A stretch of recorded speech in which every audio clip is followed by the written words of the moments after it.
Recipes are nice. Whatever subject you're trying to draw, if you have a recipe for them that also works, you're basically drawing it on easy mode at that point. It takes away some of the workload of drawing and therefore makes art more fun. But how do you get one? Well, getting one would not be an issue since any YouTube Shorts tutorial you see seems to be giving you some bullshit anyways. So more importantly, how do you get one that's also functional? In order to know what's functional, let's first talk about how recipes work or how they should work. This may feel redundant, but bear with me. Recipes have two main functions. They would either give you information or they will show you where the information needs to be applied. Just from this definition, a major misunderstanding a lot of people has about recipes becomes evident. Recipes without knowledge is useless. A lot of tutorials I see on the internet gives you recipes without telling you what information that recipe is supposed to give you or what information you would use that recipe to apply. They just give it to you as if it's this cheat code that you can use without learning anything else. At this point, you can only use that recipe to draw the one specific pose and angle that was shown to you. So, I know I say this often in my videos, but yeah, you gotta learn your fundamentals first. Now we can get to recipes. What do you need to know and apply to draw this pose? You mainly need to know form, anatomy, and a bit of gesture. And you also need to know where and when to apply all these. If you want to draw this, say, without using a recipe, you would have to consider all of these things in your mind before you put them on the paper or the canvas, which is just too much mental work. Recipes basically lets you divide some of that work by placing one or more of these on the paper beforehand, therefore making things easier. Now I'll be showing you how to do that putting it on paper part.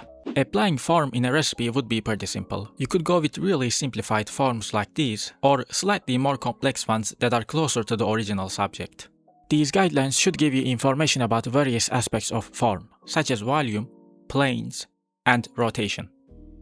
You can enrich these with contour and cross-contour lines as well. Applying anatomy into a recipe would be through shapes and landmarks. Shape part of this is pretty simple. You're just going to pick a shape that's close to the thing you're trying to portray, which is also easy to draw. An oval for the ribcage, a box for the hips, more ovals for the upper legs depending on the body type you draw, cap shapes for the shoulders, triangles for the shoulder blades, etc.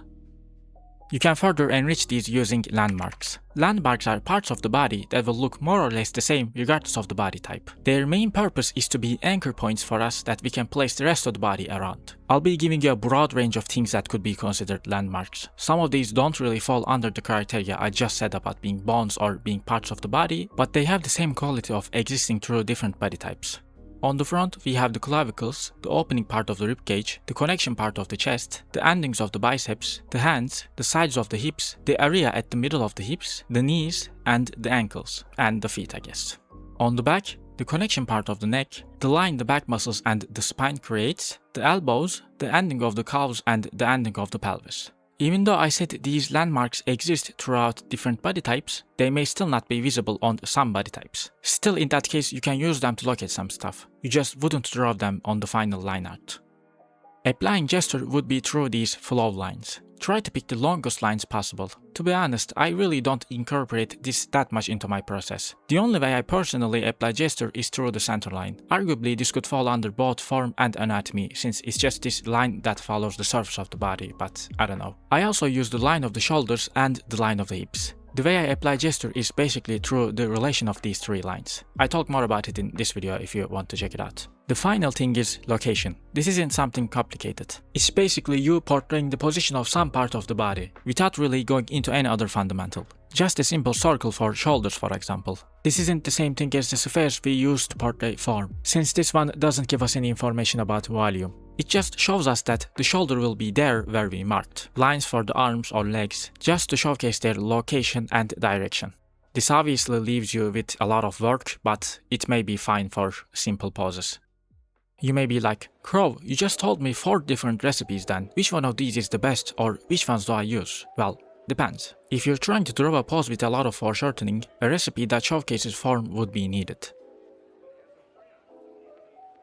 If it's a static standing pose, then a recipe that gives you info about anatomy and landmarks would be better.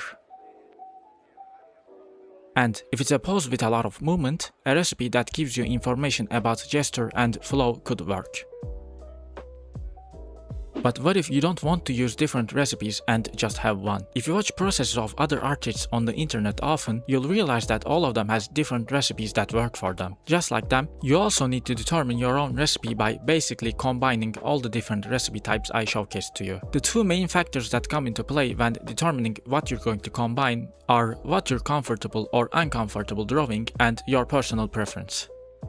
Now I'll showcase you my own recipe. I usually go for an oval shape for the head. This only really gives me information about the placement of the head. Sometimes I put some directional lines on it as well. Then I draw the shoulder line, which helps me put the torso way easier. I use an oval shape for the torso. Then I determine the center line, and I use this shape for the hips. I don't even mark it fully on the back, just draw the sides of it. Circles for the shoulders and lines for the upper and the lower arm. The one for the lower arm a bit more curved. What I use to mark the hands depends on the pose actually. I talk more about it on these two videos. Check them out if you want. These ovals or half ovals for the upper legs, circles for the knees and lines for the lower legs. And some shape that showcases the pose for the feet. Same as the hands, really. I mark some of the landmarks such as the clavicles, the chest muscles, the shoulder blades, and the ending of the hip bone, and the connection part of the calves. I usually just sketch the full shape of the boobs and the butt. That's another thing. You could just fully mark the thing you're trying to draw and then work over it. Recipes are supposed to help you, not constrain you. If something feels easier to just draw it. As I've said, I personally don't have one singular recipe.